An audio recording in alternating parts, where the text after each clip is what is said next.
Kan kata Greg Fili ya, rejim Jokowi ini represif terhadap kelompok-kelompok Islamis ya.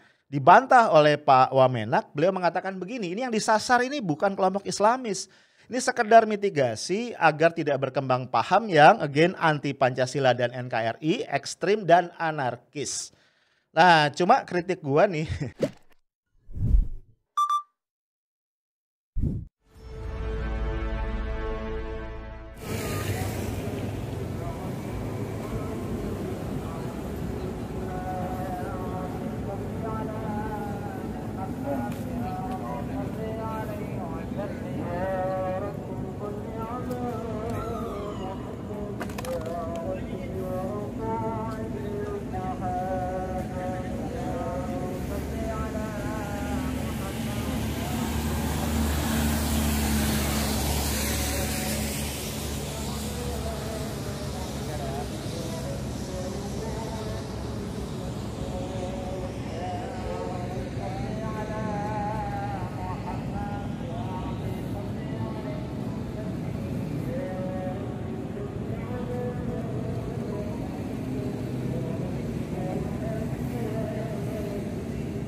Guys, selamat tahun baru 2021 buat lu dan keluarga lu semua ya.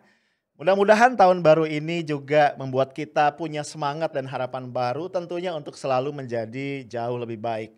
Buat gue sendiri, tahun baru adalah kesempatan yang diberikan oleh Tuhan Yang Maha Kuasa untuk membuktikan bahwa baik sebagai individu, sebagai anggota keluarga, sebagai anak bangsa, dan juga sebagai warga dunia, kita mampu menjadi manusia-manusia yang kontributif. Because the Prophet Muhammad mengatakan, khairunas anfa'ahum linnas. Yang terbaik di antara kalian adalah orang-orang yang paling bermanfaat bagi manusia. Oke, yuk kita lihat ya secara ringkas apa sih yang ada di tahun 2020. Secara umum ya guys, gue melihat tahun 2020 dalam perspektif kita sebagai bangsa adalah tahun yang sangat-sangat challenging. Ya, kenapa enggak nih ya? Di satu sisi kita nih gembar-gembor nih memasuki the fourth industrial revolution. Kita bicara tentang digital ya, digital transformation atau digital disruptions. Tapi guys, dalam banyak hal ternyata nih, ini kita sebagai bangsa ya, kayaknya masih berpikir dan juga bertindak secara analog. Contohnya apa? Contohnya ya lu tahu lah ya belakangan ini yang kejadian-kejadian ancam mengancam ya, pembubaran organisasi dan lain-lain. Menurut gua analog banget ya, sangat analog. Nah, kemudian juga ya kita dengan prihatin harus mengakui suka tidak suka dalam pengelolaan negara ada beberapa hal yang belum berhasil diatasi dengan baik. Misalnya saja dari sisi ekonomi ya, hutang luar negeri yang mendekati 6.000 triliun, kemudian juga defisit APBN yang sudah di atas 1.000 triliun. Ini dahsyat ya. Ini kira-kira 6,5% dari PDB, padahal konstitusi itu mensyaratkan batasnya adalah 3%. Kemudian juga COVID-19 ya, yang sampai hari ini even the first wave-nya pun belum kita bisa selesaikan. Lalu juga korupsi. Yang terakhir kita tahu ya, korupsi dilakukan oleh 2 menteri atau sekarang mantan menteri di kabinet Pak Jokowi periode kedua ini, yaitu Menteri Kelautan dan Perikanan, ya, korupsi perizinan ekspor benur, dan juga dilakukan oleh Menteri Sosial ya, Juliari Peter Batubara dari dana bansos COVID-19. Ini dahsyat banget ya. Bahkan sampai disoroti di Jepang, juga dilaporkan oleh Ibu Sri Mulyani di satu event kepada para pejabat IMF. Nah, yang tidak kalah memprihatinkan guys adalah apa? Memburuknya relasi antara negara dengan masyarakat sipil ya. Satu yang gua catat benar ya dan gua ungkapkan dalam beberapa podcast gua adalah bagaimana negara kerap banget menggunakan gesture atau diksi kekerasan, ancaman, kekuasaan ya kepada warga negara. Menurut gua harusnya diksinya bukan itu.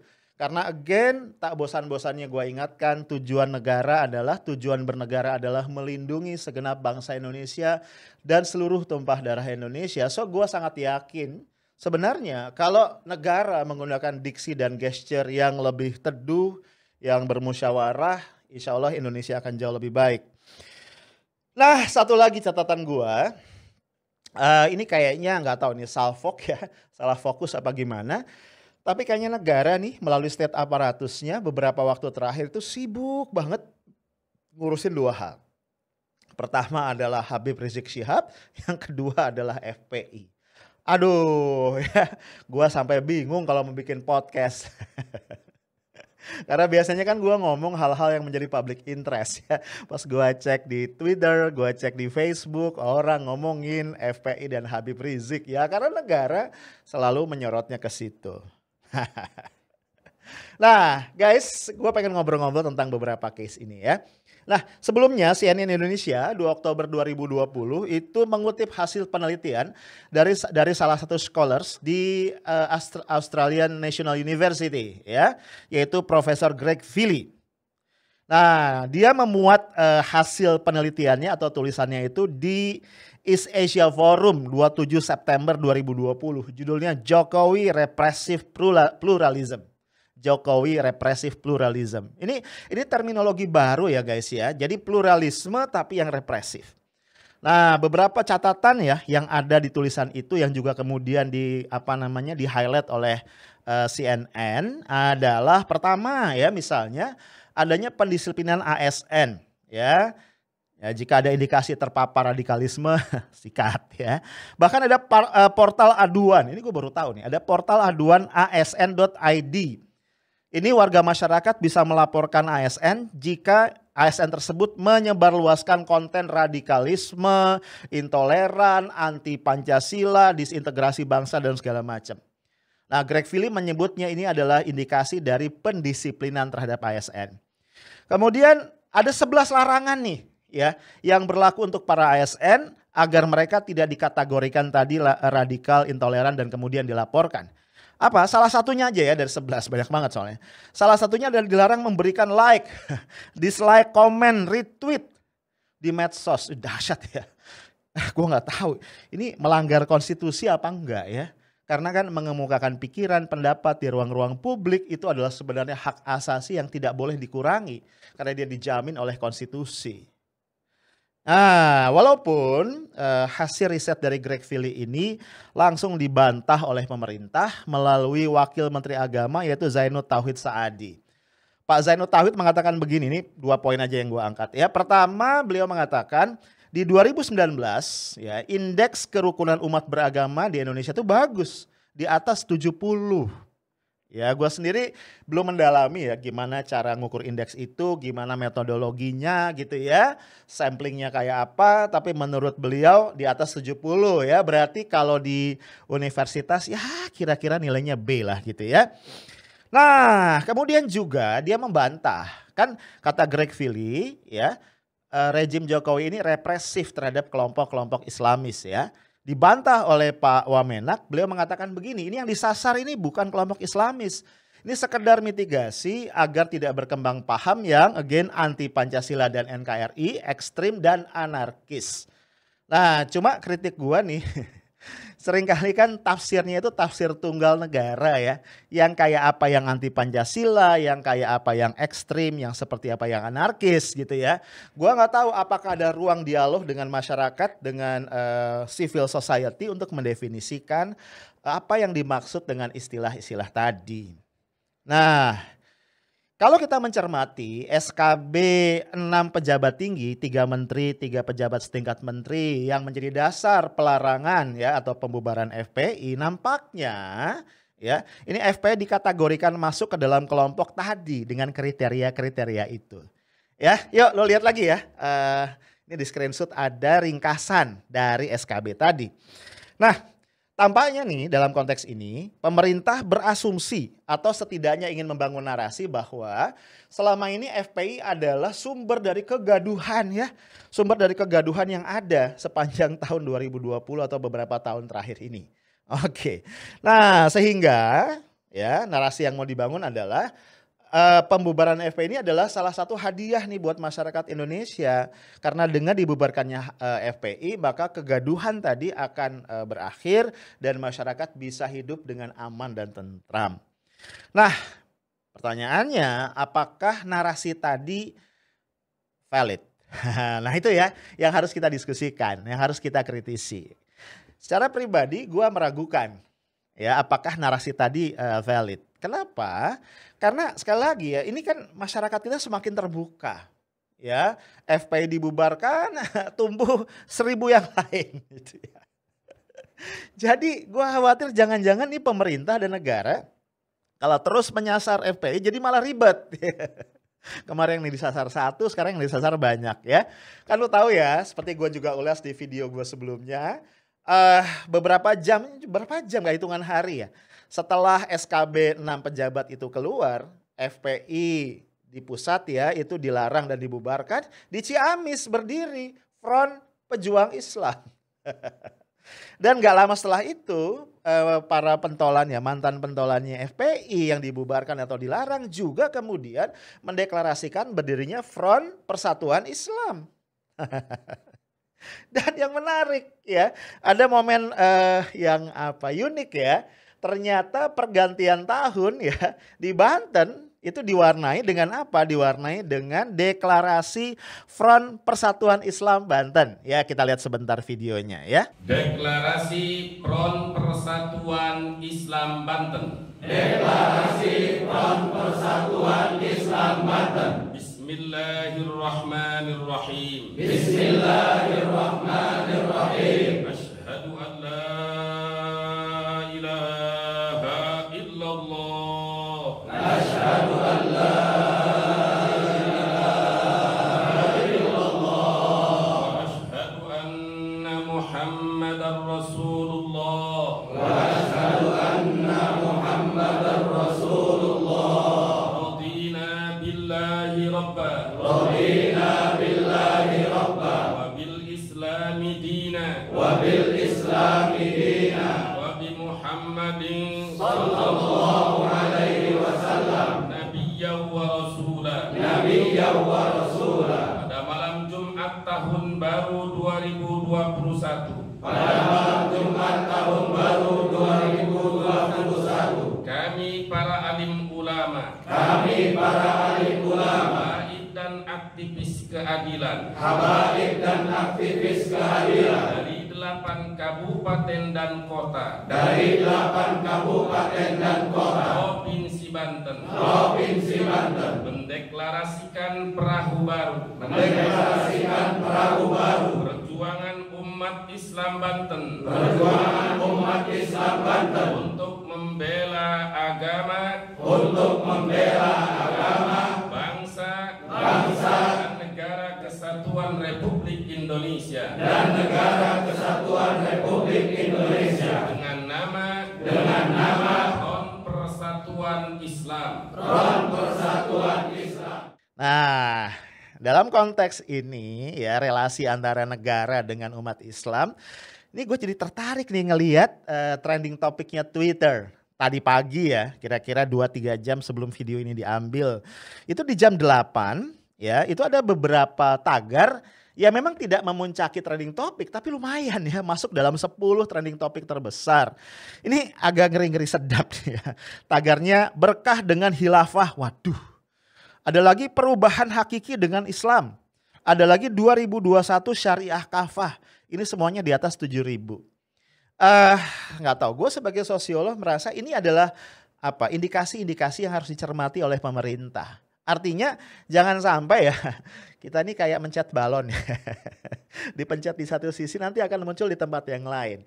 Ini yang gue khawatirkan ketika solusi-solusi yang diambil oleh pemerintah adalah solusi yang sifatnya koersif, memaksa, represif. Tidak akan menyelesaikan masalah tapi justru akan meletupkan masalah di tempat yang lain. Dan gue percaya musyawarah adalah jalan terbaik. Nah, jadi pertanyaannya apa sih yang bisa dilakukan untuk mengatasi kegaduhan di NKRI ya di 2021 tentunya? Banyak banget sih, tapi gue mau soroti 2 aja. Satu, menurut gue, bubarkanlah segera buzzer ya yang jelas-jelas menciptakan instabilitas. Kan beberapa waktu yang lalu Pak Muldoko sendiri sudah bilang, para buzzer ini sepak terjangnya itu justru merugikan posisi Presiden Jokowi. Kenapa nggak langsung dihajar gitu ya? Apalagi ada riset dari University Oxford ya mengatakan, ini judul risetnya adalah The Global Disinformation Order 2019 Global Inventory of Organized Social Media Manipulation. Organized Social Media Manipulation. Bayangin ya. Hasil riset ini mengatakan ya, buzzer di Indonesia itu dibayar 1 sampai 50 juta. Wih, gile ya. Yang tugasnya 3. Menyebarkan propaganda pro pemerintah atau pro parpol tertentu, ya tentunya parpol penguasa ya. Kemudian menyerang oposisi dan membentuk polarisasi. Jadi kalau kita melihat kegaduhan antara dua kutub nih hari ini di Indonesia, menurut risetnya Oxford itu kontribusi para buzzer itu luar biasa. Ya. Nah, dalam konteks ini termasuk menurut gua yang harus di sweeping oleh pemerintah, ya kata Pak Mahfud kan di 2021 polisi cyber akan diaktifkan dengan sungguh-sungguh. Yang harus di sweeping adalah netizen yang selalu menyebarkan permusuhan, kecurigaan, saling tuduh di media. Nih contoh nih ya, ini baru hari pertama tahun baru nih, kita lihat udah ada yang nge-tweet begini. Lihat ya. Nah, apa yang menjadi persoalan ya dari statement tadi menurut gua di situ apa ya? Ingin cerita tentang kita ini harus toleran atau melawan intoleransi, kemudian apa radikalisme apa segala macam, moderat begitu ya. Tapi justru jadi intoleran karena menggunakan definisi atau pengertian sendiri. Ya tidak mau mendengar pengertian versi orang lain. Meaning toleransi menurut orang lain tuh apa? Ya. Maksud gua gini ya, apakah toleransi itu artinya umat satu agama kemudian beramai-ramai ya melakukan aktivitas dalam kegiatan agama yang lain? Kan enggak juga ya, kan enggak salah kalau ada umat beragama ya. Misalnya gua muslim nih, yang memaknai toleran buat gua adalah buat gua agama gua, buat lu agama lu. Gua kerjain agama gua dengan sebaik-baik yang gua mampu dan please lakukan agama lu dengan sebaik-baiknya. Salah enggak? Enggak juga kan?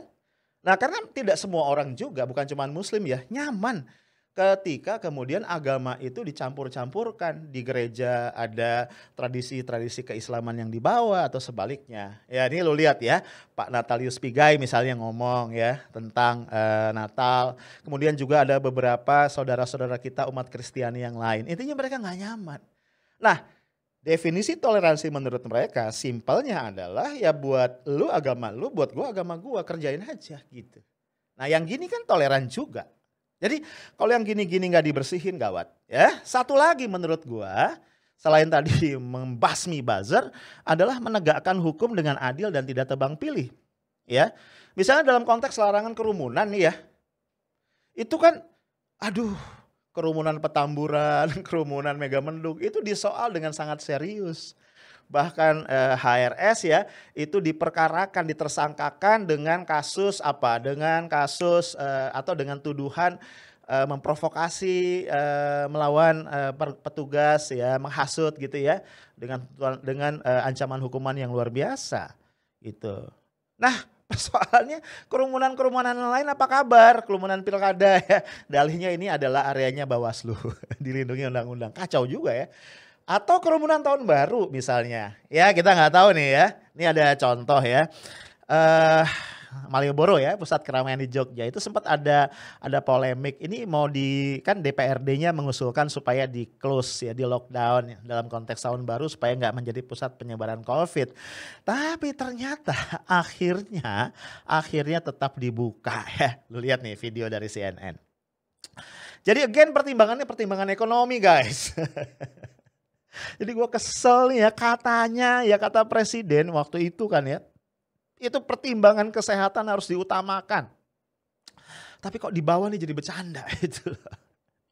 Untungnya nggak semua daerah kayak gitu ya. Karena kita juga terima kabar di Pulau Sumatera sana, di kota Bukit Tinggi, Jam Gadang ya, Menara Jam Gadang tahu ya, yang sangat ikonik, yang selalu menjadi tempat berkumpulnya masyarakat dalam keramaian-keramaian, ditutup 4 hari ya, dari tanggal 31 hari Kamis sampai dengan tanggal 3. Ya ditutup kain putih, dipagerin untuk apa? Menghindarkan itu jadi tempat berkumpul. Top. Harusnya konsistensi seperti ini ada pada semua pejabat di daerah supaya tidak terjadi kerumunan massa karena angka COVID kita masih tinggi. Oke guys, gitu aja ya. Sekali lagi selamat tahun baru 2021.